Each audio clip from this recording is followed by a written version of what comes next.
Namaskaram to all of you. Namaskaram.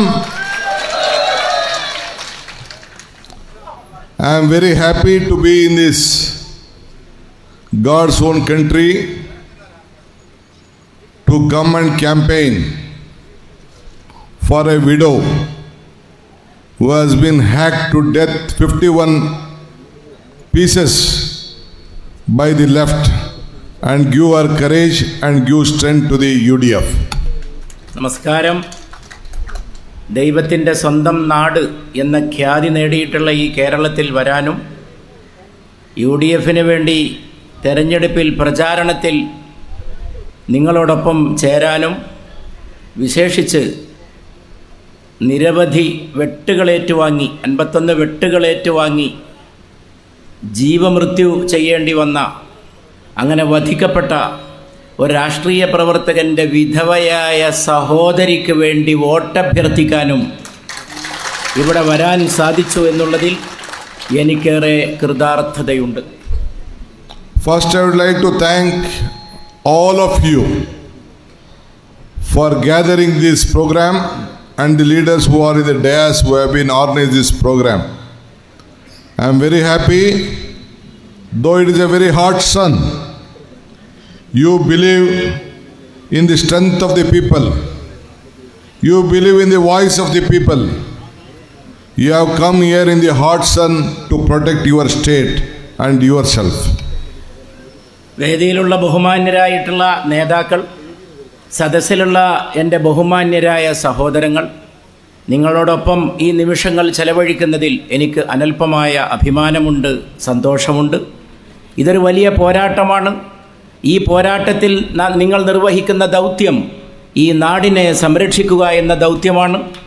നാട്ടിൽ നമുക്ക് ചെയ്യുവാനുള്ള കടമ നിർവഹിക്കുക, ധൈര്യത്തോടുകൂടി മാന്യമായിട്ടുള്ള ജീവിതത്തിന് വേണ്ടി എങ്ങനെയാണോ ഇവിടെ നാം മഹത്തായ ഒരു ലക്ഷ്യം ഈ നാട്ടിൽ നേടാൻ ആഗ്രഹിക്കുന്നത്, അതിനു വേണ്ടിയുള്ള അർപ്പണബോധത്തോടുകൂടി നിലകൊള്ളുന്നുവെന്നുള്ളതാണ് നിങ്ങളുടെ മുമ്പിൽ വന്ന് നിൽക്കുമ്പോൾ എനിക്കുള്ള സന്തോഷം. I have come from a state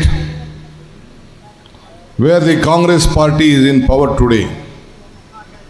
I have come from a political party where the history of this country is attached to the Congress party. I have come from the party where the party gave you freedom, where the party gave you national anthem, where the party gave you a national flag, and the way the party give you a national anthem. ഞാൻ വരുന്നത് കർണാടകയിൽ നിന്നാണ്. ഭരണമുള്ള കോൺഗ്രസ് ഭരിക്കുന്ന ഒരു സംസ്ഥാനത്തിൽ നിന്നാണ് ഞാൻ എൻ്റെ ബഹുമാന്യരായിട്ടുള്ള സഹോദരങ്ങളുടെ മുമ്പിൽ എത്തിച്ചേർന്നിട്ടുള്ളത്. അതോടൊപ്പം ഞാൻ കോൺഗ്രസിൻ്റെ ഒരു പ്രവർത്തകൻ, അതിൻ്റെ ഒരു പ്രതിനിധി എന്ന നിലയിൽ കൂടിയാണ് ഞാനിവിടെ നിൽക്കുന്നത്. കോൺഗ്രസ് എന്ന് പറയുമ്പോൾ ഈ രാജ്യത്തിന് സ്വാതന്ത്ര്യം വാങ്ങിത്തന്ന, ഈ രാജ്യത്തിൻ്റെ ചരിത്രത്തോളം പഴക്കമുള്ള, ഈ രാജ്യത്തിന് ദേശീയ ഗാനം നൽകിയ, ഈ രാജ്യത്തിന് ദേശീയ പതാക പോലും നൽകിയ ഒരു മഹാരാഷ്ട്രീയ പ്രസ്ഥാനത്തിൻ്റെ പ്രതിനിധിയായിക്കൊണ്ടാണ് ഞാൻ നിങ്ങളുടെ മുമ്പിൽ നിൽക്കുന്നത്. First, let me pray to Lord Ayyappan. We all come from the different states. We go to Lord Ayyappan. Today, Ayyappan God itself is being stolen. Today, in small cases, my friend was telling about introducing me that they were telling that D.K. Shivakumar has suffered a lot. So many cases has been done. There is no theft case in me. There is no criminal case in me. I have done nothing wrong. But still, when I supported Ahmad Patel election, 70 places was raid. I was being put behind bars. But as far as Kerala temple gold is concerned, not even a single ED case or CBI case has been formed. Why? I am asking you this question. വിവിധ സംസ്ഥാനങ്ങളിൽ നിന്ന് വരുന്നവർ ഭഗവാൻ അയ്യപ്പനോട് പ്രാർത്ഥിക്കുന്നവരായിട്ടുള്ളവരാണ്. ഞാനും ഇവിടെ നിൽക്കുമ്പോൾ അദ്ദേഹത്തിൻ്റെ മുമ്പിൽ അയ്യപ്പന് മുമ്പിൽ പ്രാർത്ഥനാ നിരതനാണ്. അങ്ങനെ എത്രയോ ആളുകൾ പ്രാർത്ഥിക്കുന്ന അയ്യപ്പൻ്റെ സ്വർണം മോഷ്ടിക്കപ്പെട്ടു. ഈ അവസരത്തിൽ എന്നെ ഉത്കണ്ഠപ്പെടുത്തുന്നത് എന്തുകൊണ്ട് അതിനെതിരെ ആ മോഷ്ടിക്കപ്പെട്ട നടപടിക്കെതിരെ യുക്തമായ നടപടികളുണ്ടായിത്തീരുന്നില്ല. ഞാൻ എൻ്റെ കാര്യം തന്നെ ഓർക്കുന്നു. ഞാൻ കട്ടിട്ടില്ല, കവർന്നിട്ടില്ല, ഞാൻ രാഷ്ട്രീയമായിട്ട് പ്രവർത്തിക്കുന്നു. എന്നിട്ടും എനിക്കെതിരെ എത്രയോ കേസുകളുണ്ടായി, അന്യായമായിട്ടുള്ള കേസുകൾ എനിക്കെതിരെ എടുക്കപ്പെട്ടു. പക്ഷേ ഇവിടെ ഇതാ ഇത്രയേറെ ജനങ്ങൾ ആദരിക്കുകയും ആരാധിക്കുകയും ചെയ്യുന്ന ഒരു തീർത്ഥകേന്ദ്രത്തിൽ അവിടെ നിന്ന് സ്വർണം മോഷ്ടിക്കപ്പെട്ടിട്ട് പോലും ഒരു CBIക്ക് അത് കൈമാറുന്ന നടപടി പോലും ഇവിടെ ഉണ്ടായിട്ടില്ല. ഇതെന്നെ അക്ഷരാർത്ഥത്തിൽ ഉത്കണ്ഠപ്പെടുത്തുകയാണ്. We all believe in every section of the society. We believe in every religion. It may be Hindu, it may be Christ, it may be Parsi, it may be Muslim, Islam, or any religion we believe. That is why this state is called a God-owns country. God used to own this country, and we all used to be the followers of the God and the disciple of the God. When the God itself has not gone justice, can the people of Kerala get justice is the question today before all of you. നാം വിവിധ മതങ്ങളിൽ വിശ്വസിക്കുന്നവരാണ്. അതാണ് നമ്മുടെ സംസ്കാരം. ഹിന്ദുവാകാം, മുസ്ലിമാകാം, ക്രൈസ്തവനാകാം, പാഴ്സിയാകാം, മറ്റേത് മതത്തിൽപ്പെട്ടവരാകാം. ഈ രാജ്യം മുഴുവൻ അങ്ങനെയാണ്, കേരളം വിശേഷിച്ചും അങ്ങനെയാണ്. കേരളത്തെ ദൈവത്തിൻ്റെ സ്വന്തം നാട് എന്ന് വിശേഷിപ്പിക്കുന്നതിൻ്റെ പിറകിൽ ഇതുപോലുള്ള വൈവിധ്യങ്ങളെ നാം ഉൾക്കൊള്ളുന്നു എന്ന പ്രത്യേകതയുമുണ്ട്. പക്ഷേ ഞാനിവിടെ വീണ്ടും എൻ്റെ ഉത്കണ്ഠ പ്രകടിപ്പിക്കുന്നു. വളരെ എല്ലാവരും ആദരിക്കുന്ന, ആരാധിക്കുന്ന ഒരു സ്ഥലത്ത് പോലും ആ ആരാധിക്കപ്പെടുന്ന ജനങ്ങളെ സംബന്ധിച്ച് ആരാധ്യപാത്രമായിട്ടുള്ള ഇടത്ത് പോലും നീതി ലഭിക്കുന്നില്ലെങ്കിൽ, അവിടെ നടന്ന അന്യായത്തിന് പോലും നടപടി ഉണ്ടാകുന്നില്ലെങ്കിൽ, അവിടെ പോലും നീതി ചെയ്യാൻ കഴിയാത്ത ഒരു സർക്കാരിന് എങ്ങനെയാണ് പിന്നെ ജനങ്ങളോട് നീതി ചെയ്യാൻ കഴിയുക എന്നുള്ളതാണ് ഞാനിവിടെ ഉന്നയിക്കുന്ന ചോദ്യം. Are you all, we all are the citizens of Kerala and India. Are we getting a good governance? Just look at our daily lives. The prices are rising. Unemployment problem is in a peak. Every year 25 lakh of youths are leaving the state without employment. Is any government today from the past 10 years have worked out a plan to save the youths and the price rise of the state and the country? പ്രധാനപ്പെട്ട മറ്റൊരു വിഷയം ഞാൻ ഉന്നയിക്കാൻ ആഗ്രഹിക്കുന്നു. നല്ല ഒരു ഭരണം കേരളീയർക്ക് ലഭിക്കുന്നുണ്ടോ? ഒരു നല്ല സൽഭരണം അതവർക്ക് ലഭിക്കുന്നുണ്ട് എന്ന് പറയാൻ ഒരിക്കലും സാധിക്കാത്ത ചുറ്റുപാടാണുള്ളത്. വില കുതിച്ചു കയറുന്നു, തൊഴിലില്ലായ്മ രൂക്ഷമായിരിക്കുന്നു. ഓരോ വർഷവും 25 ലക്ഷം യുവാക്കളാണ് നാട് വിട്ടുകൊണ്ടിരിക്കുന്നത് തൊഴിലിന് വേണ്ടി. തൊഴിലില്ലാതെ ഇങ്ങനെ ചെറുപ്പക്കാർ പുറത്തേക്ക് പോകുന്നു. നാട്ടിൽ ജീവിത സൗകര്യങ്ങൾ വളരെ പരിമിതപ്പെടുന്നു. വളരെ വലിയ ബുദ്ധിമുട്ടുകൾ, പ്രയാസങ്ങൾ ജനങ്ങൾ അനുഭവിക്കുകയും ചെയ്യുന്നു. അതുകൊണ്ട് എങ്ങനെയാണ് പറയാൻ സാധിക്കുക കേരളത്തിൽ ജനങ്ങൾക്കൊരു സൽഭരണം ലഭിക്കുന്നുണ്ട് എന്ന്? I was coming from Kannur, that district where the Honorable Chief Minister is representing. I asked them, can you see any change in this area? Has been employment problem has been sorted out. Any new industries have come. Any big opportunity is there for tourism. Any important landmark has been there in this district where the Chief Minister is there. But the people said that, the voters said that they can't point out any single important monument which you can recognize in your own eyes. ഞാൻ വരുന്നത് കണ്ണൂരിൽ നിന്നാണ്, മുഖ്യമന്ത്രിയുടെ നാട്ടിൽ നിന്നാണ്. ഞാനിവിടെ വോട്ടർമാരായ ജനങ്ങളോട് ചോദിച്ചു, ഈ 10 കൊല്ലത്തെ ഭരണകാലത്തിനിടയിൽ നിങ്ങളിവിടെ എന്തെങ്കിലും പുരോഗതിയുടെ വികസനത്തിൻ്റെ അടയാളങ്ങൾ കണ്ടിട്ടുണ്ടോ? ഇവിടെ എന്തെങ്കിലും തൊഴിൽദാന പദ്ധതികൾ, ചെറുപ്പക്കാർക്ക് തൊഴിൽ കൊടുക്കുന്ന എന്തെങ്കിലും സംരംഭങ്ങൾ ഇവിടെ കാണാൻ കഴിഞ്ഞിട്ടുണ്ടോ? ഇവിടെ എന്തെങ്കിലും ടൂറിസത്തിൻ്റേതായിട്ടുള്ള പ്രത്യേക പദ്ധതികൾ, വിനോദസഞ്ചാരത്തിൻ്റേതുമായിട്ട് ബന്ധപ്പെട്ട കാര്യങ്ങൾ ഇവിടെ ഉണ്ടോ?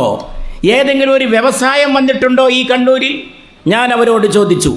ജനങ്ങൾ എനിക്ക് നൽകിയ മറുപടി, അങ്ങനെയുള്ള പുരോഗതിയുടെ, അഭിവൃദ്ധിയുടെ, നിർമ്മാണത്തിൻ്റെ ഒരു ലക്ഷണവും ഞങ്ങൾക്ക് കാണാൻ സാധിച്ചിട്ടില്ല എന്നുള്ളതാണ്. ഇതാണ് കഴിഞ്ഞകാല ഭരണത്തിൻ്റെ ബാക്കി പത്രം. I am confident that the people of Kerala are fearless. They have strength to speak, voice to speak, take decisions at the right time. But at the same time, I want to ask the people of the state, have you got any message from the LDF that they can change the people of the state? കേരളീയരെ കുറിച്ച് എനിക്കൊരു വലിയ അഭിമാനമുള്ള മതിപ്പുള്ള കാര്യമുണ്ട്. നിങ്ങൾ നിർഭയരാണ്. നിങ്ങൾ തക്ക സമയത്ത് യുക്തമായ തീരുമാനമെടുക്കാനുള്ള പ്രബുദ്ധതയും കാര്യശേഷിയുമുള്ളവരാണ്. എങ്കിൽ ഞാൻ ചോദിക്കുന്നു, ഈ തെരഞ്ഞെടുപ്പിൽ വരാൻ പോകുന്ന കാലത്തേക്ക് ഭാവി കേരളത്തെ രൂപപ്പെടുത്തുന്ന എന്തെങ്കിലും കാര്യക്രമത്തെക്കുറിച്ചുള്ള സൂചന നിങ്ങൾക്ക് ഇടതു മുന്നണിയിൽ നിന്ന് ലഭിച്ചിട്ടുണ്ടോ? I want to ask the Honorable Chief Minister, 10 years you got an opportunity to rule. What you have helped the people of the state? How many jobs you have created? How many people have come for investment? What is the big message to the country? What is your GDP? What is the development you have taken? Please give us the list to the people of your voters. എനിക്ക് ബഹുമാനപ്പെട്ട മുഖ്യമന്ത്രിയോടും ചില ചോദ്യങ്ങൾ ചോദിക്കുവാനുണ്ട്. 10 കൊല്ലം നിങ്ങൾ നാട് ഭരിച്ചു. എന്തൊക്കെ പദ്ധതികളാണ് നിങ്ങളിവിടെ കൊണ്ടുവന്നത്? ക്ഷേമത്തിനായിട്ട് സ്വീകരിച്ച നടപടികൾ എന്താണ്? പുരോഗതിക്കായിട്ട് ജനങ്ങളുടെ പ്രശ്നങ്ങൾ പരിഹരിക്കുന്നതിന്, തൊഴിൽ നൽകുന്നതിന്, മൊത്ത വരുമാനം, ആളോഹരി വരുമാനം വർദ്ധിപ്പിക്കുന്നതിന് എന്ത് ചെയ്തു? GDPയുടെ സ്ഥിതിവിശേഷം എന്താണ്? സമ്പദ്ഘടന എങ്ങനെയായിരിക്കുന്നു? ഈ 10 കൊല്ലത്തെ ഭരണത്തിൽ നിങ്ങൾ സ്വീകരിച്ച രാജ്യത്തിൻ്റെ ജനജീവിതം, സംസ്ഥാനത്തിൻ്റെ ജനജീവിതം മെച്ചപ്പെടുത്താൻ ആവശ്യമായിട്ടുള്ള പദ്ധതികൾ ഏതെന്ന് മുഖ്യമന്ത്രിയിൽ നിന്ന് ഞാൻ അറിയാൻ ആഗ്രഹിക്കുന്നു. Last time when I had come for the election, I could see some of them telling that government had done some good work in COVID. That is why we are trying to elect them. Okay, humanity is important, but you should know that all Anganwadi workers, all Asha workers in this country, it is the Indira Gandhi who gave Anganwadi workers, it is Manmohan Singh who gave the Asha workers to help the people of this COVID times. കഴിഞ്ഞ തെരഞ്ഞെടുപ്പ് കാലത്ത് പ്രചാരണത്തിനും ഞാൻ ഈ കേരളത്തിൽ വന്നിരുന്നു. ആ സമയത്ത് ഇവിടെ കേട്ട ഒരു കാര്യം, അതിനു മുമ്പുള്ള ഇടത് മന്ത്രിസഭ പകർച്ചവ്യാധിയുടെ കാര്യത്തിൽ, കോവിഡ് കാലത്തിൽ ചില കാര്യങ്ങൾ ചെയ്തു എന്നാണ്. ശരി, ഞാൻ സമ്മതിക്കുന്നു. മാനുഷികമായിട്ടുള്ള പ്രശ്നം പരമപ്രധാനമാണ്. പക്ഷേ ജനജീവിതം മെച്ചപ്പെടുത്താനുള്ള പദ്ധതികൾ ഏത് എന്നുള്ള ചോദ്യം പിന്നെയും അവശേഷിക്കുകയാണ്. അംഗൻവാടി വർക്കേഴ്സിൻ്റെ സ്ഥിതി എന്താണ്? ആശാ വർക്കേഴ്സിൻ്റെ സ്ഥിതി എന്താണ്? ഞാൻ അഭിമാനത്തോടെ പറയട്ടെ, ഈ 2 പദ്ധതികളും കൊണ്ടുവന്നത് അംഗൻവാടി പദ്ധതി വർക്കേഴ്സിന് ഇവിടെ ജീവിതത്തിനൊരു ചുറ്റുപാട് ഒരുക്കി കൊടുത്തത് ഇന്ദിരാഗാന്ധിയാണെങ്കിൽ ആശാ വർക്കേഴ്സിന് ഇത് ഒരുക്കി കൊടുത്തത് ഡോക്ടർ മൻമോഹൻ സിംഗ് ആണ് എന്ന അഭിമാനത്തോടെ ഞാൻ ഈ അവസരത്തിൽ ഓർക്കുകയാണ്. Manmohan Singh there was for 10 years. Let me not go to Jawaharlal Nehru or Indira Gandhi. Last 10 years, before 10 years, Manmohan Singh was there. When he had an opportunity to rule this country, when Srimati Sonia Gandhi sacrificed our position for the sake of this Manmohan Singh to help an economist to rule this country, he gave right to education, right to food, right to information, right to employment, Manrega and everything he gave. As the BJP government or your government, LDF government has given a such program to the welfare of the people of the state or the country, you please tell us. ഞാൻ സാന്ദർഭികമായി doctor Manmohan സിംഗിനെ അനുസ്മരിക്കുന്നു. ദീർഘമായി ചരിത്രത്തിൽ പിറകോട്ട് പോകേണ്ട കാര്യമില്ല. 10 വർഷങ്ങൾക്ക് മുമ്പ് ഇവിടെ ഡോക്ടർ മൻമോഹൻ സിംഗിൻ്റെ ഭരണമുണ്ടായിരുന്നു. ആ 10 വർഷങ്ങൾക്ക് മുമ്പുണ്ടായിരുന്ന ഭരണത്തിൻ്റെ സ്ഥിതി എന്തായിരുന്നു? ഒരുപാട് പദ്ധതികൾ അദ്ദേഹം രാജ്യത്തിലെ ജനങ്ങൾക്ക് വേണ്ടി കൊണ്ടുവന്നു. യഥാർത്ഥത്തിൽ ശ്രീമതി സോണിയാഗാന്ധി തനിക്ക് തൻ്റെ മേൽ അർപ്പിക്കപ്പെട്ട അധികാരത്തിലേക്ക് വരാനുള്ള ആനുകൂല്യം, ആ അവസരത്തിൽ അവർക്ക് ലഭിച്ച അവസരം അതവർ മാറ്റിവെക്കുകയും ഉപേക്ഷിക്കുകയുമാണ് ചെയ്തത്. അതിനുള്ള കാരണം വിവരമുള്ള, അറിവുള്ള, സാമ്പത്തിക ശാസ്ത്രജ്ഞനായ മൻമോഹൻ സിംഗിനെ പോലുള്ള ഒരു ശക്തനായ നേതാവ് ഇന്ത്യയുടെ പ്രധാനമന്ത്രിയാകട്ടെ എന്ന് സോണിയാജിയും എല്ലാവരും ആഗ്രഹിച്ചു. അതിൻ്റെ അടിസ്ഥാനത്തിൽ ഭരിക്കാൻ അവസരം ലഭിച്ചപ്പോൾ മൻമോഹൻ സിംഗ് എന്തൊക്കെ കാര്യങ്ങൾ ചെയ്തു? ഭക്ഷണത്തിനുള്ള അവകാശം, വിദ്യാഭ്യാസത്തിനുള്ള അവകാശം, അതുപോലുള്ള ഒട്ടേറെ പദ്ധതികൾ, നിർണായകമായിട്ടുള്ള നിയമനിർമ്മാണങ്ങൾ രാജ്യത്തിലെ ജനങ്ങൾക്ക് വേണ്ടി ഡോക്ടർ മൻമോഹൻ സിംഗ് കൊണ്ടുവന്നു. തനിക്ക് ലഭിച്ച ഭരിക്കാനുള്ള അവസരം ജനക്ഷേമത്തിന് വേണ്ടി, രാഷ്ട്രത്തിൻ്റെ അഭിവൃദ്ധിക്ക് വേണ്ടി അദ്ദേഹം വിനിയോഗിച്ചതാണ് 10 വർഷം മുമ്പ് നമ്മൾ കണ്ട കാഴ്ച. I was going to the history of Kerala and LDF. I was asking many friends. They opposed metro in Cochin. They opposed highway in Kannur. They opposed many important development work. They said no acquisition. We don't want highway. We don't want port. But now, after they came to power, but Congress and the UDF supported for all the development. That is the difference on ideology between the UDF and the LDF. UDF-ഉം LDF-ഉം തമ്മിലുള്ള പ്രത്യയശാസ്ത്രപരമായിട്ടുള്ള അന്തരം, വൈരുദ്ധ്യം, അത് മനസ്സിലാക്കാൻ ഒറ്റ കാര്യം മാത്രം ആലോചിച്ചാൽ മതി എന്ന് എനിക്ക് തോന്നുന്നു. ഇടത് ഭരണം ഇല്ലാതിരുന്ന സമയത്ത് ഇവിടെ വന്ന സകല വികസന പദ്ധതികളെയും ഇടത് മുന്നണി എതിർത്തു. ഹൈവേയെ എതിർത്തു, മെട്രോയെ എതിർത്തു. അതിനൊക്കെ ഞങ്ങൾ എതിരാണ് എന്ന് പറഞ്ഞു. അങ്ങനെയുള്ള നാടിൻ്റെ ക്ഷേമത്തിനും വികാസത്തിനും ഉതകുന്ന നിർമ്മാണാത്മകമായ പദ്ധതികളോട് അവർ ശക്തമായ എതിർപ്പും പ്രതിഷേധവും പ്രകടിപ്പിച്ചുവെങ്കിൽ, അവർ ഭരണത്തിൽ വന്നപ്പോൾ ഇതേ കാര്യങ്ങൾ, ഈ വികസന പദ്ധതികളെ UDF അനുകൂലിക്കുകയാണ് ചെയ്തത്.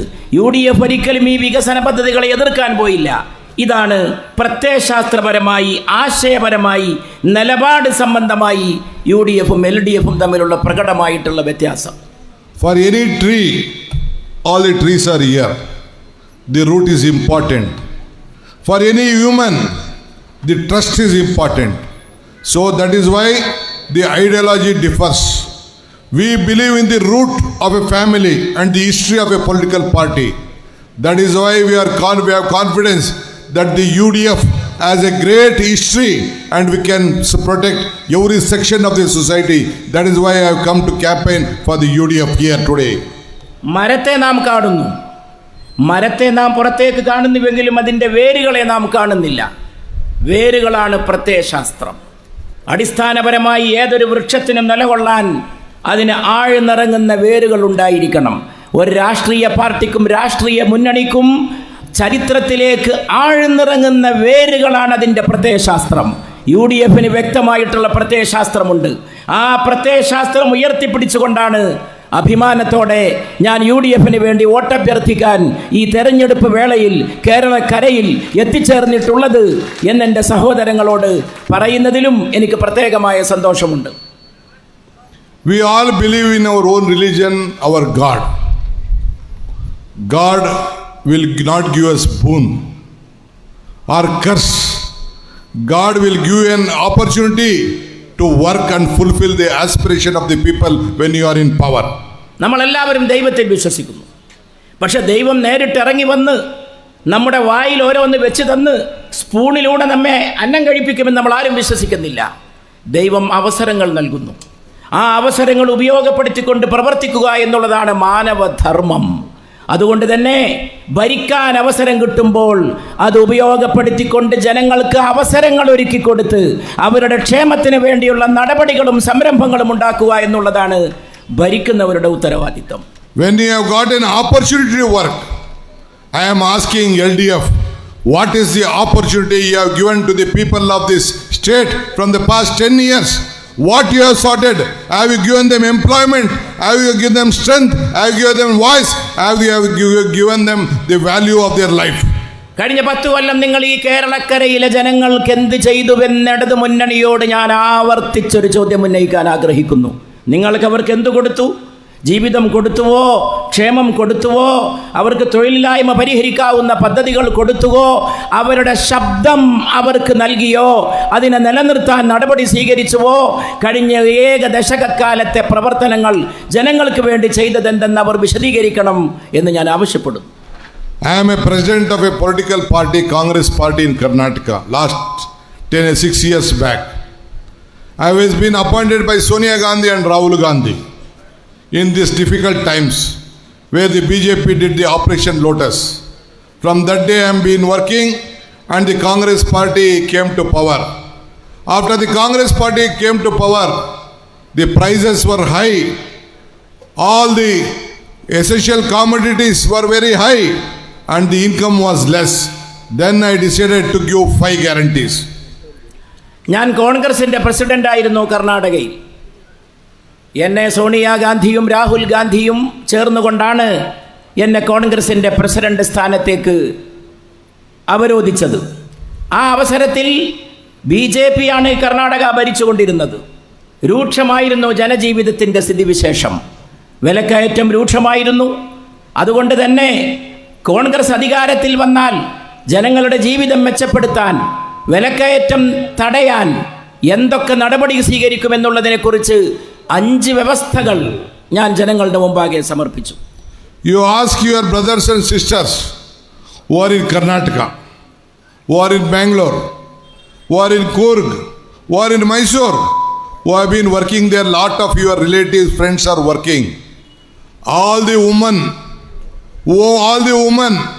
a head of the family in the woman, they are getting 2,000 rupees every month. All the women are driving free in the KSRTC bus in Karnataka. All of them are getting 10 kg rice in this one. Everyone is getting 150 unit of pre-power. And all the youths are getting 3,000. Whatever we had promised, we are delivering to the people of Karnataka. Whoever be in Karnataka, we are helping them. കർണാടകയിൽ ജോലി ചെയ്യുന്ന ബന്ധുക്കളോ സുഹൃത്തുക്കളോ വേണ്ടപ്പെട്ടവരോ നിങ്ങൾക്കുണ്ടായിരിക്കും. ബാംഗ്ലൂരിലോ മംഗളൂരിലോ മൈസൂരിലോ എവിടെയെങ്കിലും ആയിക്കൊള്ളട്ടെ, ആ ബന്ധുക്കളോട് നിങ്ങൾ ചോദിക്കണം, എന്താണ് Congress government അവിടുത്തെ ജനങ്ങൾക്ക് കൊടുത്തത് എന്നത്. അവിടെ ഞങ്ങൾ എല്ലാ ജനങ്ങളോട് പറഞ്ഞ വാഗ്ദാനങ്ങളൊക്കെ പാലിച്ചു. ഓരോ മാസവും 2000 രൂപ കുടുംബത്തിന് നേതൃത്വം കൊടുക്കുന്ന കുടുംബനാഥയായിട്ടുള്ള സ്ത്രീയുടെ കയ്യിൽ വെച്ച് കൊടുത്ത ഗവൺമെൻറ്റാണ് കർണാടക സർക്കാർ. അവിടെ ബസ്സിൽ സ്ത്രീകൾക്ക് സൗജന്യ യാത്ര ഏർപ്പെടുത്തി കൊടുത്തു. അവിടെ ഓരോ കുടുംബത്തിനും സൗജന്യമായിട്ടുള്ള ആഹാരം നൽകാൻ, അന്നം നൽകാനുള്ള വ്യവസ്ഥ സ്വീകരിച്ചു. എന്തൊക്കെ പറഞ്ഞുവോ അത് പാലിച്ച സർക്കാരാണ് ഇന്ന് കർണാടകം ഭരിക്കുന്നത് എന്നുള്ളത് അവരോട് അന്വേഷിച്ചാൽ നിങ്ങൾക്ക് വ്യക്തമായിട്ട് മനസ്സിലാക്കാൻ സാധിക്കും. Today here also in Kerala, the UDF decided the people are suffering, the youths are suffering, there is no employment. With unemployment, all of them are suffering. They are not able to pay the hospital bills. That is why we decided to help every family. For all the old age people, we decided to give them 3,000 rupees every month. For every family, we decided under our former chief minister to give 25 lakh rupees as an insurance scheme to the family. At the same time, we decided all women should travel in the free bus and all the students will get 1,000 rupees for the student education. This is the decision taken by the manifesto and the guarantees, Indira guarantee, we have given to the state of Kerala. ഇവിടെയും വളരെ വ്യക്തമായിട്ടുള്ള ഗ്യാരണ്ടികൾ UDF ജനങ്ങളുടെ മുമ്പാകെ വെച്ചു. അധികാരത്തിലേറിയാൽ ചെയ്യാൻ പോകുന്ന നടപടികൾ ചെറുപ്പക്കാർക്ക് എന്ത് ചെയ്യും? UDF വ്യക്തമായിട്ട് കാണുകയാണ്. ഇവിടെ തൊഴിലില്ലായ്മ രൂക്ഷമാണ്, ഇവിടെ വിലക്കയറ്റമുണ്ട്. ഈ പ്രശ്നങ്ങൾക്കുള്ള പരിഹാരം ജനങ്ങളുടെ മുമ്പാകെ അവതരിപ്പിച്ചിരിക്കുന്നു. മാത്രവുമല്ല, ഇവിടെ തൊഴിലുണ്ടാക്കുമെന്ന് പറഞ്ഞു. ചെറുപ്പക്കാർക്ക് തൊഴിൽദാന പദ്ധതികൾ കൊടുക്കും. ആരോഗ്യരംഗത്ത് പുതിയ സംവിധാനങ്ങൾ കൊണ്ടുവരും. മുൻ മുഖ്യമന്ത്രിയുടെ നാമധേയത്തിൽ, അഭിവന്ദനായ DK ഉദ്ദേശിക്കുന്നത് ഉമ്മൻചാണ്ടിയെയാണ്, മുൻ മുഖ്യമന്ത്രി ഉമ്മൻചാണ്ടിയുടെ നാമധേയത്തിൽ ജനങ്ങളെ ചേർത്ത് പിടിക്കുന്ന പദ്ധതികൾ ഇവിടെ കൊണ്ടുവരും. വയോധികർക്ക്, മുതിർന്നവർക്ക് 3000 രൂപ ഓരോ മാസവും അവരുടെ കയ്യിൽ വെച്ച് കൊടുക്കുന്ന ഒരു പദ്ധതിക്ക് ഈ ഗവൺമെൻറ് രൂപം നൽകും. സൗജന്യമായിട്ട് ബസ് യാത്ര സ്ത്രീകൾക്ക് ഉറപ്പുവരുത്തും.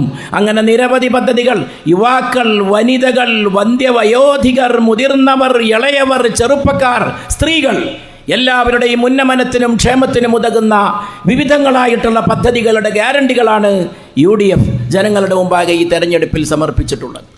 And for the dignity of employment, dignity of life, for all the unemployed youths, whether it be a young boy, woman, anyone, men, we decided to give 5 lakh rupees without any guarantee, without interest to those to see that employment problem will be sorted out privately.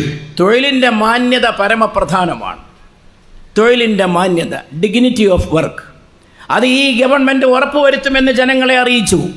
ഏത് തൊഴിൽ ചെയ്യുന്നവരുടെയും അതിൻ്റെ മാന്യത, ബഹുമാന്യമായിട്ടത് ചെയ്യാൻ അവർക്ക് സാധിക്കണം. തൊഴിലില്ലാത്ത ചെറുപ്പക്കാർ വർദ്ധിച്ചു വരുമ്പോൾ അവർക്ക് യാതൊരു ഉപാധിയും കൂടാതെ 5 ലക്ഷം രൂപ ഒരു ഉപാധിയും കൂടാതെ അവർക്ക് നൽകുമെന്നും UDF ഗവൺമെൻറ് പ്രഖ്യാപിച്ചത് ഇതിനകം നിങ്ങളൊക്കെ ശ്രദ്ധിച്ചിട്ടുണ്ടാകുമെന്ന് ഞാൻ വിശ്വസിക്കുന്നു. Today I have come here to request all of you. You have a great opportunity to change your destiny and the state destiny. That is why you have given enough opportunity to the LDF. Today Congress party and its alliance, all the UDF, we have decided we are looking at the future of the people of the state. That is why we are giving these 5 programs to all of you. That is why we promise you, we assure you in the name of people of this state that we will deliver whatever we promise. ഇപ്പോൾ നിങ്ങൾക്ക് ലഭിച്ചിട്ടുള്ള അവസരം, ബഹുമാന്യരായിട്ടുള്ള സഹോദരങ്ങളെ, നിങ്ങളുടെ ഭാഗധേയം, നാടിൻ്റെ ഭാഗധേയം ഒരേ സമയം നിറവേറ്റുക എന്നുള്ളതാണ്. നമ്മുടെ മുമ്പിലുള്ള കർത്തവ്യം നിറവേറ്റിക്കൊണ്ട് നമ്മുടെ സമൂഹത്തിൻ്റെ വിധി ഏറ്റവും നല്ല രീതിയിൽ നിർവഹിക്കാനുള്ള അവസരമാണ് വന്നിട്ടുള്ളത്. അതിനുതകുന്ന പദ്ധതികളാണ്, അതിനുതകുന്ന ഗ്യാരണ്ടികളാണ് UDF ജനങ്ങളുടെ മുമ്പാകെ സമർപ്പിച്ചിട്ടുള്ളത്. ഈ തെരഞ്ഞെടുപ്പിൽ ജയിച്ചു വന്നാൽ തീർച്ചയായും നമ്മുടെ ജനങ്ങളുടെ ഭാഗധേയം, നമ്മുടെ ഈ പ്രദേശത്തിൻ്റെ, ഈ സംസ്ഥാനത്തിൻ്റെ ഭാഗധേയം ശോഭനമാക്കുമെന്ന UDFൻ്റെ ഉറപ്പാണ് ഈ തെരഞ്ഞെടുപ്പിൽ ഏറ്റവും മികച്ചു നിൽക്കുന്ന യാഥാർത്ഥ്യം. Rahul Gandhi in his speech he said that LDF has a partnership or align or wholly understanding with Modi ji. Today what is happening in the country? Why Modi ji is not speaking on LDF? He is pointing with Mamta ji, he is pointing with Kerala Chief Minister, Karnataka Chief Minister, he is pointing with Tamil Nadu Chief Minister. All the ministers are in trouble where the opposition party is there. Why he is not speaking against Kerala and its failure and the corruption charges and the gold smuggling? When Rahul Gandhi asked, he said that even he questioned, Rahul Gandhi questioned about that. Rahul Gandhi കേരളത്തിൽ വന്നപ്പോൾ വളരെ പ്രധാനപ്പെട്ട ഒരു ചോദ്യം തെരഞ്ഞെടുപ്പ് വേളയിൽ ഉന്നയിക്കുകയുണ്ടായി. ഇടതു മുന്നണിയും മോദിജിയും തമ്മിലുള്ള വളരെ അവിശുദ്ധമായിട്ടുള്ള കൂട്ടുകെട്ടിനെ കുറിച്ചുള്ള ചോദ്യങ്ങളാണ് രാഹുൽ ഗാന്ധി ഉന്നയിച്ചത്. പ്രതിപക്ഷങ്ങൾ ഭരിക്കുന്ന സംസ്ഥാനങ്ങളിലെ മുഖ്യമന്ത്രിമാർക്കെതിരെ പലപ്പോഴും പ്രധാനമന്ത്രിയും കേന്ദ്ര സർക്കാരും പല പല നടപടികൾ സ്വീകരിക്കുന്നു, പല പല ചോദ്യങ്ങൾ ഉന്നയിക്കുന്നു. ബംഗാളിലാകാം, തമിഴ്നാട്ടിലാകാം, കർണാടകയിലാകാം, അവിടുത്തെ മുഖ്യമന്ത്രിമാരോടൊക്കെ ചോദ്യങ്ങൾ ഉന്നയിക്കുന്നു. കേരളത്തിലെ കാര്യത്തിൽ എന്തുകൊണ്ടതുണ്ടാകുന്നില്ല? ഈ ചോദ്യം രാഹുൽ ഗാന്ധി ഉന്നയിച്ച വളരെ പ്രസക്തമായിട്ടുള്ള ഈ ചോദ്യം വളരെ അന്തർധാരകൾ ഉണ്ട് എന്നതിലേക്കുള്ള സൂചനയാണ് നമുക്ക് നൽകുന്നത്. When Rahul Gandhi said this, Kerala Chief Minister Vijayan Saab said that no, Rahul Gandhi has an alliance with the BJP. If Rahul Gandhi had an alliance with the BJP, you all elected Rahul Gandhi with a massive margin for making a small speech in Karnataka. Modi government saw to it that his membership, what you all gave to him with a massive mandate to walk from the street of Kerala to Kanyakumari, Kanyakumari to Kashmir, he put him behind the questioning, he threw out of the assembly, and ultimately the law of land prevailed, and again he is back in the parliament today with all your blessings. ഈ ചോദ്യത്തിന്, രാഹുൽ ഗാന്ധിയുടെ ചോദ്യത്തിന് മുഖ്യമന്ത്രി നൽകിയ മറുപടി രാഹുൽ ഗാന്ധിക്ക് BJPയുമായിട്ട് ധാരണയുണ്ട് എന്നാണ്. ഈ ഒരു മറുപടിയെപ്പറ്റി നിങ്ങൾ ആലോചിക്കണം. നിങ്ങൾ വമ്പിച്ച ഭൂരിപക്ഷത്തിന് രാഹുൽ ഗാന്ധിയെ തെരഞ്ഞെടുത്ത് പാർലമെന്റിലേക്ക് അയച്ചവരാണ് മലയാളികൾ. അത്ര വലിയ ഭൂരിപക്ഷത്തോടെ നിങ്ങൾ തെരഞ്ഞെടുത്ത അദ്ദേഹത്തിന് ജയിച്ചു പോയ ശേഷം എന്തൊക്കെ നടപടികൾ കേന്ദ്ര ഗവൺമെന്റിൽ നിന്ന് നേരിടേണ്ടി വന്നു? ഒരു പ്രസംഗത്തിൻ്റെ പേരിൽ, ഒരു പ്രസംഗത്തിൽ പറഞ്ഞ വാക്കുകളുടെ പേരിൽ നടപടികളുണ്ടായി. അംഗത്വം റദ്ദാക്കുന്ന നീക്കങ്ങളുണ്ടായി, അദ്ദേഹത്തെ പുറത്താക്കാനുള്ള ശ്രമങ്ങളുണ്ടായി.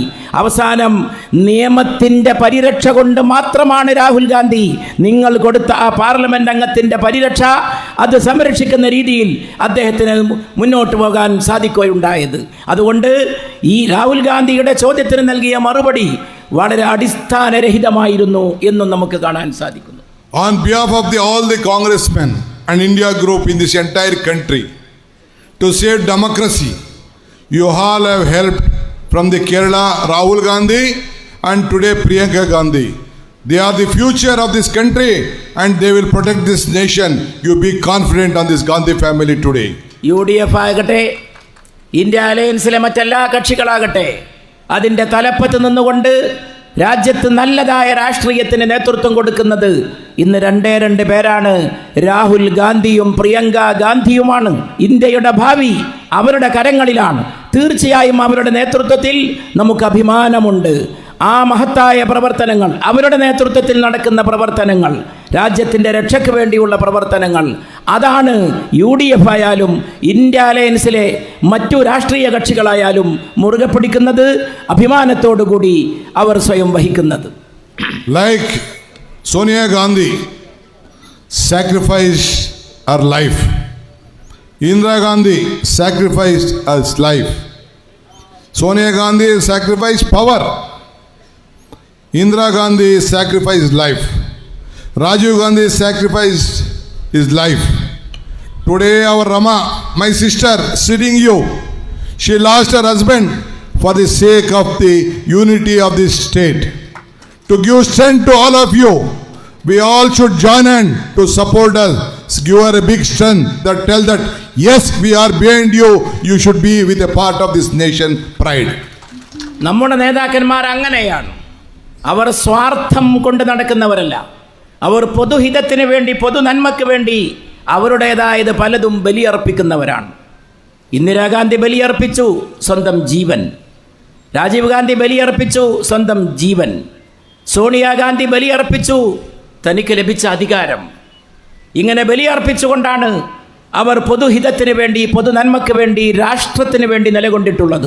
അതുപോലെ ഇതാ ഈ വടകരയിൽ എൻ്റെ പെങ്ങൾ, നമ്മുടെ പെങ്ങൾ, രാജ്യത്തിന് വേണ്ടി അവർ വഹിച്ചിട്ടുള്ള ത്യാഗം, അവർ നടത്തിയിട്ടുള്ള, അവർ സഹിച്ചിട്ടുള്ള ബുദ്ധിമുട്ടുകൾ, പ്രയാസങ്ങൾ, രമയുടെ ആ ത്യാഗത്തിൻ്റെ പിന്നിൽ ഞങ്ങളുണ്ട് എന്ന് ഒറ്റക്കെട്ടായി വടകരക്കാരെ നിങ്ങൾ ഉറച്ചു നിന്ന് പറയണം. അവരെന്ന വലിയ ഭൂരിപക്ഷത്തോടെ അവരുടെ പിന്നാലെ അണിചേരണം എന്നാണ് എനിക്ക് അഭ്യർത്ഥിക്കാനുള്ളത്. I have come with a folded hand to all your feet. I am telling you, you give us opportunity to bring an UDF government. We will create jobs. We will solve the unemployment problem. We will give us dignity. We will give a good governance. We will give a corruption-free government in this state. It is enough for Vijayan and the LDF. Only UDF can save this country. Please help us. Otherwise, I am requesting you on behalf of the Congress Party and the Indian National Congress and the UDF. ഞാൻ കൂപ്പിയ കരങ്ങളുമായി നിങ്ങളുടെ പാദം നമിക്കുന്നു. ഞാൻ കൂപ്പിയ കരങ്ങളുമായി നിങ്ങളുടെ പാദം നമിച്ചുകൊണ്ട് പറയട്ടെ, UDF-നെ പിന്തുണക്കുക. UDF ഒരു നല്ല ഗവൺമെൻറ്റിനെ കൊണ്ടുവരും. UDF തൊഴിലില്ലായ്മ പരിഹരിക്കും. UDF നിങ്ങളുടെ മാന്യത ഉയർത്തിപ്പിടിക്കും. ഈ സംസ്ഥാനത്തിലെ ജനങ്ങളുടെ അന്തസ്സ് നിലനിർത്തിക്കൊണ്ട് മുന്നോട്ട് പോകുന്ന അഴിമതിരഹിത ഭരണത്തിന് UDF പൂർണ്ണമായിട്ടുള്ള സംവിധാനം നിങ്ങളുടെ മുമ്പാകെ സമർപ്പിക്കും. ഇത്രയും പറഞ്ഞുകൊണ്ട് ഞാൻ വീണ്ടും എൻ്റെ സഹോദരങ്ങളോട് UDF-നെ പിന്തുണക്കണമെന്ന് വണക്കമായി അപേക്ഷിക്കുകയാണ്.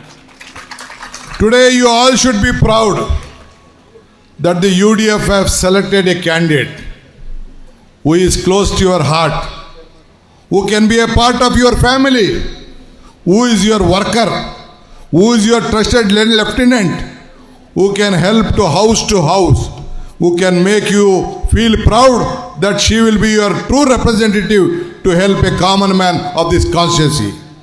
നിങ്ങൾക്ക് അഭിമാനിക്കാം. നിങ്ങൾക്ക് സ്ഥാനാർത്ഥിയായി ലഭിച്ചിട്ടുള്ള രമയുടെ കാര്യത്തിൽ നിങ്ങൾക്ക് അഭിമാനിക്കാം. രമ നിങ്ങളുടെ കുടുംബാംഗമാണ്. രമ നിങ്ങളുടെ കൂട്ടുകാരിയാണ്. രമ നിങ്ങളുടെ കൂടെ തന്നെയുണ്ട്. അങ്ങനെ ഒരു സ്ഥാനാർത്ഥിയെ ലഭിച്ചിട്ടുള്ള നിങ്ങൾ ഭാഗ്യം ചെയ്തിട്ടുള്ളവരാണ്. തീർച്ചയായും അവർ ഇനിയും ജയിച്ചു വന്നാൽ നിങ്ങളുടെ പ്രശ്നങ്ങൾ പരിഹരിക്കുന്നതിന്, പ്രയാസങ്ങൾ ലഘൂകരിക്കുന്നതിന്, നിങ്ങളോടൊപ്പം നിൽക്കുന്നതിന് ഏറ്റവും അനുയോജ്യയായ ഈ നാടിൻ്റെ മണ്ണിൻ്റെ മകളാണ് രമ എന്ന അഭിമാനത്തോടു കൂടി നിങ്ങൾക്ക് അവരുടെ പ്രവർത്തനങ്ങൾക്ക് മുമ്പിൽ സാക്ഷ്യം വഹിക്കാൻ സാധിക്കും. Today, your decision is not for you. It is not for the Kerala state alone. This decision is for the country. All the brothers and sisters who are working in UAE, who are working in different part of the world, they are not able to come and franchise this vote because more of the LDF sympathizers who are the UDF sympathizers are looking at all of you. They all know that in parliament you voted for the UDF. In the panchayat election and local body election you voted for the UDF. Again UDF will come back to power. That is why no arrangement has been made to all the voters to reach in Kerala to exercise their vote and give their right. This is the greatest injustice done to the people of Kerala. എത്രയോ പ്രവാസികളുള്ള നാടാണ് കേരളം. ഈ പ്രവാസികൾ ലക്ഷോപലക്ഷം പ്രവാസികൾ അവർക്ക് vote ചെയ്യാൻ വരാൻ സാധിക്കുന്ന ചുറ്റുപാടല്ല. അതിനുള്ള ചുറ്റുപാട് ഒരുക്കി കൊടുത്തിട്ടില്ല. അത് അന്യായമാണ് എന്ന് ഞാൻ പറയാൻ ആഗ്രഹിക്കുന്നു. അവർ കഴിഞ്ഞ തവണ ലോക്സഭയിൽ നിങ്ങളൊക്കെ UDFനെ വിജയിപ്പിച്ചു. നിങ്ങൾ കഴിഞ്ഞ പഞ്ചായത്ത് തിരഞ്ഞെടുപ്പിൽ നിങ്ങൾ UDFനെ വിജയിപ്പിച്ചു. അതുകൊണ്ട് നിങ്ങൾ UDFനെയാണ് കേരള ജനങ്ങൾ പിന്തുണക്കുന്നത് എന്നുള്ളത് കൊണ്ടാണ് വ്യാപകമായിട്ട് ഇങ്ങനെയുള്ള സൗകര്യങ്ങൾ ജനങ്ങൾക്ക് നൽകേണ്ടവർ നൽകാതിരിക്കുന്നത് എന്ന് ഞാൻ മനസ്സിലാക്കുകയാണ്. അതുകൊണ്ട് UDFനെ വിജയിപ്പിക്കുവാനുള്ള നമ്മുടെ പ്രവർത്തനങ്ങൾ ഊർജിതമായിരിക്കണം, വ്യാപകമായിരിക്കണം. Anyway, I am very happy in this hot afternoon. Such a big gathering is there to hear my speech, few words and my request. You should go back. You should tell your friends. You should tell your relatives. There is only one solution for the state. It is the UDF and it lies in your hand. In your television is my sister's symbol. Without television, no life. Without information, there is no life. So television will make you more stronger, more visible in this constituency. You all have to vote for a television. That is our symbol today in this constituency. ഞാൻ ഇവിടെ വന്ന് നിങ്ങളോട് vote ചോദിക്കുന്നതിൽ എനിക്ക് പ്രത്യേകമായി അഭിമാനമുണ്ട് എന്ന കാര്യം വീണ്ടും ആവർത്തിക്കുകയാണ്. എൻ്റെ സഹോദരി, എൻ്റെ പെങ്ങൾ രമയ്ക്ക് വേണ്ടി, രാജ്യത്തിൻ്റെ നന്മയ്ക്ക് വേണ്ടി ഇവിടെ വന്ന് വോട്ട് ചോദിക്കുമ്പോൾ ഈ നല്ല ചൂടുള്ള കാലാവസ്ഥയിലും ഈ മധ്യാഹ്നത്തിലും എത്ര വലിയൊരു ജനസഞ്ചയമാണ് എൻ്റെ വാക്ക് കേൾക്കുന്നതിനും എൻ്റെ അപേക്ഷ ശ്രവിക്കുന്നതിനും വേണ്ടി ഇവിടെ തടിച്ചുകൂടിയത് എന്നുള്ള സംഗതി എന്നെ അഭിമാനത്തോടു കൂടി നിങ്ങളോട് നന്ദി പറയാൻ എന്നെ സജ്ജനാക്കുകയാണ്. പ്രിയപ്പെട്ടവരെ, രമയുടെ ചിഹ്നം ടെലിവിഷനാണ്. ടെലിവിഷൻ വിവരസാങ്കേതിക വിദ്യയുടെ അടയാളമാണ്. ഏത് കാര്യത്തെ സംബന്ധിച്ചും നമുക്ക് വിവരം തരുന്നത് ടെലിവിഷനാണെങ്കിൽ ആ ടെലിവിഷനെ കൂടാതെ നമുക്ക് രാജ്യത്തെയോ ജനങ്ങളെയോ മനസ്സിലാക്കാൻ സാധിക്കില്ല. അത്ര വിലപ്പെട്ട ചിഹ്നമായിട്ടുള്ള ടെലിവിഷൻ അടയാളത്തിൽ എല്ലാ വോട്ടുകളും ചെയ്ത് എൻ്റെ പെങ്ങൾ രമയെ വിജയിപ്പിക്കണമെന്ന് ഞാൻ നിങ്ങളോട് വീണ്ടും അഭ്യർത്ഥിക്കുകയാണ്. I would like to tell you, the Indian National Congress, which has given you everything, including the constitution, the UDF, which is protecting the opposition party, making it strong. With all your support, we are there. At the same time, I have come here to tell that my sister should be your representative. I stand solidly behind her. My strength and all the UDF will stand behind her and the Indian Congress Party will support her. Please help her. She is my sister. It is your daughter. Thank you. പ്രിയപ്പെട്ടവരെ, അവസാനമായി നിങ്ങൾക്ക് നന്ദി പറഞ്ഞുകൊണ്ട് ഞാൻ വീണ്ടും നേരത്തെ പറഞ്ഞത് ആവർത്തിക്കുന്നു. ഈ രാജ്യത്തിനെല്ലാം നൽകിയ ഇന്ത്യൻ നാഷണൽ കോൺഗ്രസിൻ്റെ പേരിലാണ് ഞാൻ നിങ്ങളോട് സംസാരിക്കുന്നത്. നമ്മുടെ രാജ്യത്തിന് ഭരണഘടന നൽകിയ, സ്വാതന്ത്ര്യം നൽകിയ, ദേശീയമായിട്ടുള്ള പൈതൃകങ്ങൾ പലതും നൽകിയ ആ ഇന്ത്യൻ നാഷണൽ കോൺഗ്രസിൻ്റെ പേരിൽ ഞാൻ നിങ്ങളോട് അഭ്യർത്ഥിക്കുന്നു, നിങ്ങൾ UDFനെ വിജയിപ്പിക്കണം. ഏറ്റവും നല്ല ഒരു ഭരണ സംവിധാനം ഇവിടെ ഒരുക്കാൻ UDF പ്രതിജ്ഞാബദ്ധമായിരിക്കും. എൻ്റെ സഹോദരി രമയ്ക്ക് വേണ്ടി നിങ്ങളുടെ വോട്ടും എല്ലാ സഹായ സഹകരണങ്ങളും നൽകണം. ഈ രമ നിങ്ങളുടെ മകളായ പോലെ ഇനിയും നിങ്ങളുടെ കുടുംബത്തിലെ ഓമന മകളായിരിക്കുമെന്ന് വടകരക്കാരായ ജനങ്ങളോട് അവരുടെ ഹൃദയത്തിൽ തൊട്ട് പറഞ്ഞുകൊണ്ട് ഞാൻ നിങ്ങളെ നന്ദിപൂർവ്വം അഭിവാദ്യം ചെയ്യുകയാണ്. I thank you for listening patiently. Jai Hind, Jai Karnataka, Jai UDF. കൺമുന്നിലുള്ളത് കാണാൻ എന്തിന് ഫിലാഡൽഫിയ വരെ പോണം? ഫരീദ ഓപ്റ്റിക്സ് ഉള്ളപ്പോൾ ഇനി കാഴ്ചകൾക്കും തെളിമയേറും. ഫരീദ ഓപ്റ്റിക്സ് വടകര, ഇനി എല്ലാം തെളിഞ്ഞു കാണാം.